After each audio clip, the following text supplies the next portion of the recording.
জামায়াত প্রথম সারির রাজনৈতিক দল নয় বলে মন্তব্য করেছেন বিএনপির কেন্দ্রীয় সংসদের তথ্য বিষয়ক সম্পাদক আজিজুল বারী হেলাল। দুপুরে খুলনা রূপসা উপজেলার শ্রীফলতলা ইউনিয়ন মহিলা দলের আয়োজনে নির্বাচনী সমাবেশে তিনি বলেন, যেহেতু আওয়ামী লীগ নাই তাই জামায়াত নিজেকে প্রথম সারির দল ভাবছে, আসলে তারা চতুর্থ সারির দল। খুলনা রূপসা উপজেলার শ্রীফলতলা ইউনিয়ন মহিলা দলের সভাপতি নার্গিস বেগমের সভাপতিত্বে সমাবেশে বক্তব্য রাখেন খুলনা জেলা বিএনপির যুগ্ম আহ্বায়ক খান জুলফিকার আলী জুলু, মোল্লা খায়রুল ইসলাম, এনামুল হক সজল, খুলনা জেলা স্বেচ্ছাসেবক দলের আহ্বায়ক আতাউর রহমান রনু, খুলনা জেলা মহিলা দলের আহ্বায়ক তসলিমা খাতুন ছন্দা সহ নেতৃবৃন্দ।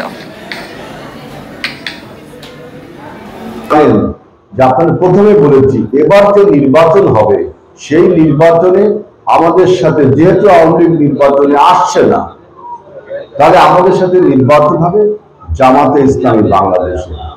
কিন্তু আশ্চর্য বিষয় হলো, তারা এই নির্বাচনে জয়লাভ করবার জন্য, যদিও এই দলটি কিন্তু প্রথম সারির কোনো দল না, এদেশে প্রথম সারির দল হলো বিএনপি আর আওয়ামী লীগ।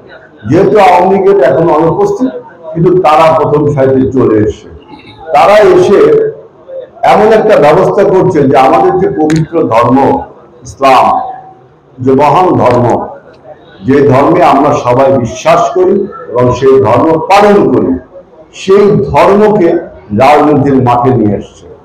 দলটি আমাদের এই মহান ধর্ম ইসলামকে রাজনীতির কাছে বিক্রি করে দিচ্ছে। কিভাবে?